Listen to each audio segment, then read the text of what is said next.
pasaremos a otra parte muy importante de la historia de México, que es el porfiriato.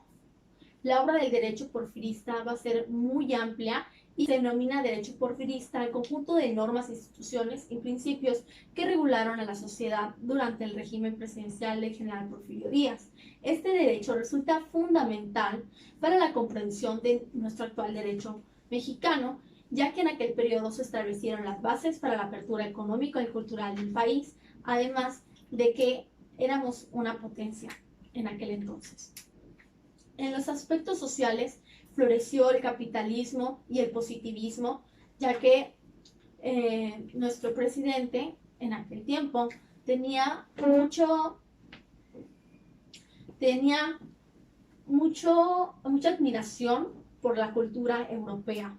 Los peones en las haciendas, por su parte, padecían una situación de esclavitud prácticamente y eran despojados de sus propiedades agrícolas, por lo que teníamos mucho desarrollo económico, político, incluso cultural, pero en lo que respecta a la igualdad social, esta había sido totalmente desajenada. Se instaló una Biblioteca Nacional de México, asimismo empieza la explotación del petróleo con capitales extranjeros y se funda el Banco Nacional Mexicano.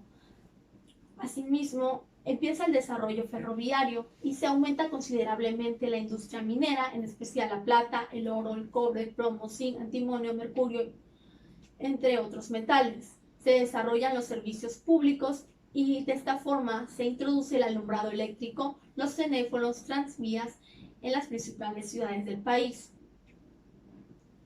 Entre los aspectos políticos que tenemos durante el porfiriato, pues se sabe que él tuvo una presidencia bastante prolongada, por eso se le conoce como dictadura, y esto frenó mucho lo que respecta a la democracia en nuestro país. Incluso cuando Porfirio Díaz luchó con el Plan de la Noria en contra de la reelección, en su gobierno dijo poca política y mucha administración, y por eso él siempre estuvo en la presidencia. Los aspectos culturales que se desarrollaron en este tiempo fueron principalmente la fundación de los jardines de niños, el positivismo y también la creación de la instrucción pública y de la Secretaría de Instrucción Pública y las Bellas Artes.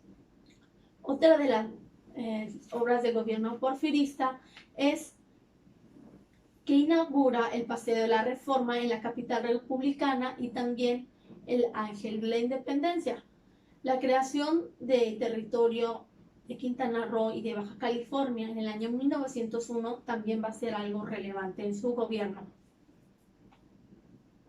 Asimismo, se forman guardias rurales y se inaugura el Hospital General de la Ciudad de México en el año 1905.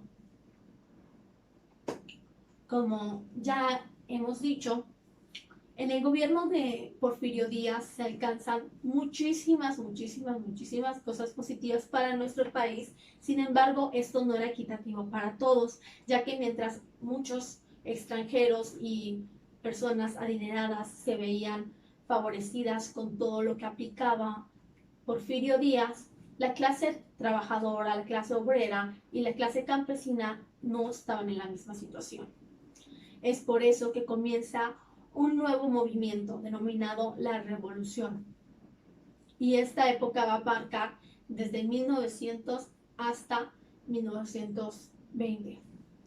Entre los antecedentes que encontramos se destacan la huelga de Cananea en Sonora, que fue una huelga minera, y la huelga de Río Blanco. El 20 de noviembre, el 20 de noviembre de 1910 inicia la Revolución Mexicana. Este hecho histórico trajo como consecuencia un nuevo marco jurídico precursor de los derechos sociales, con las luchas en el norte con comandados como el caudillo Francisco Villa y en el sur por Emiliano Zapata bajo el lema Tierra y Libertad, solicitaba que se debería resolver la carencia para estos campesinos y obreros desfavorecidos. Ante el movimiento social que se estaba dando y viendo, Porfirio Díaz decide renunciar por un tiempo y viajar a Francia Porfirio Díaz decide renunciar por un tiempo y viajar a Francia, abandonando definitivamente el país.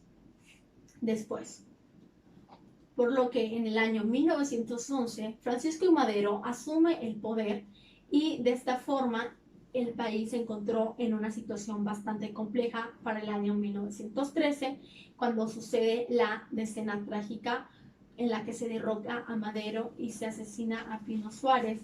Esto se le adjudica a Victoriano Huerta. En el año 1914, Venustiano Carranza se levanta en arma con el objetivo de restaurar el orden del país. Eso trajo como consecuencia el advenimiento de un marco jurídico en los derechos sociales, como el derecho agrario y el derecho laboral, principalmente en la elaboración de la Constitución de 1917, que es la que actualmente nos rige. Para comprender este periodo histórico es necesario que mencionemos los planes revolucionarios que tuvimos en aquel tiempo. Uno de ellos fue el Partido Liberal. Con el programa del Partido Liberal se expide un documento que busca terminar con la estructura del Estado oligárquico porfirista y los cimientos que lo apuntalaban, para crear un poder democrático que favorezca a las clases que estaban siendo vulneradas. Ahora bien, para llevar a cabo las transformaciones del país se requería muchísimo en materia social, nacionalista y también antiimperialista. Sin embargo, este partido no logró todo lo que se había propuesto con su plan. El plan de San Luis Potosí, este se expide en el año 1910 en aquella ciudad por el señor Francisco I. Madero.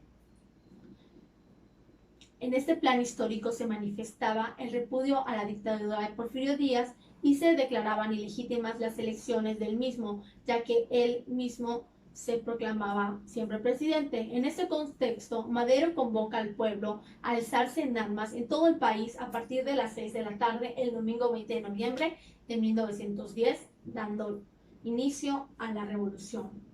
El plan de Ayala es expedido por Emiliano Zapata. Este fue un líder campesino frente a la Revolución Mexicana y sus demandas se concretaron a través del Plan de Ayala, en un documento conformado por 15 puntos y firmado en primera instancia por Zapata, José Ruiz y Otilio Montaño. También fue firmado por más de 40 capitanes y coroneles. Él lo que hace es desconocer el gobierno de Madero y lo califica como un traidor. Con el Plan de Guadalupe, pues se desconoce a Victoriano Huerta como el presidente de la República y también el poder legislativo y judicial de los gobiernos que reconocían a Huerta. Nombraba a Venustiano Carranza primer jefe del ejército constitucionalista y señalaba que al ocupar la Ciudad de México, Carranza se encargaría interinamente del Poder Ejecutivo y convocaría a elecciones. El objetivo de este plan era restablecer todo el orden constitucional. Ahora bien, revisemos la legislación preconstitucional. Lamentablemente, en el transcurso de la Revolución Constitucional, sus principales dirigentes se habían enemistado. Tal era el caso del rompimiento entre el general Francisco Villa y Venustiano Carranza. Por otra parte, los zapatistas habían aportado mucho a la revolución, pero también se habían separado.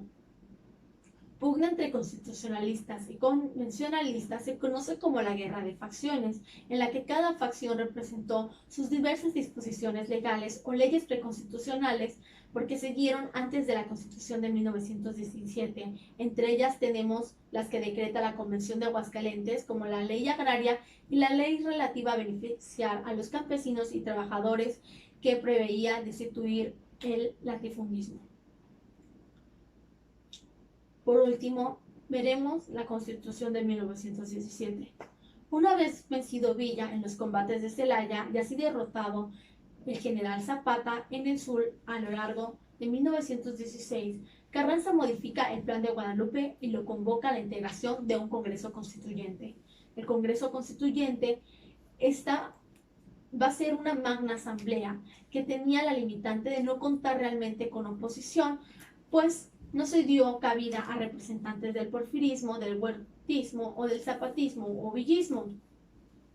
No obstante, los constituyentes desde el principio se dividieron en dos grupos, los liberales moderados y los radicales extremistas, quienes pugnaban por un Estado fuerte promotor de reformas sociales en el país. El proyecto del primer jefe, Venustiano Carranza, solo pretendía reformar la Constitución de 1557, más no crear una nueva Carta Magna. Sin embargo, el Congreso va a destacar lo siguiente: el cambio en la denominación de derechos del hombre por el de las garantías individuales, algunas modificaciones de los artículos 14, 20 y 21 para agilizar el proceso penal y también otorgar mayores facultades al Poder Ejecutivo Federal, como la del veto y el nombramiento de su gabinete, y se reducía a un solo periodo el ordinario de sesiones del Senado. La promulgación de la Constitución de 1917 se da el 5 de febrero en Querétaro. El texto constitucional quedó integrado por 136 artículos más 16 transitorios distribuidos en 9 títulos y esos capítulos también en secciones. Se consolidó el sistema federal y el principio de división de poderes en ejecutivo, legislativo y judicial, como lo tenemos actualmente. Se consideraron una serie de conquistas sociales, laborales y en materia agraria. No reconoció la personalidad de las asociaciones religiosas y en materia de amparo se consolidó su permanencia en el derecho mexicano. Esto es todo lo que tenemos acerca del derecho en nuestro país, y esta historia sigue creciendo cada día con todo lo que se hace en el ámbito jurídico. Esto ha sido todo por mi parte. Les agradezco haber visto este video.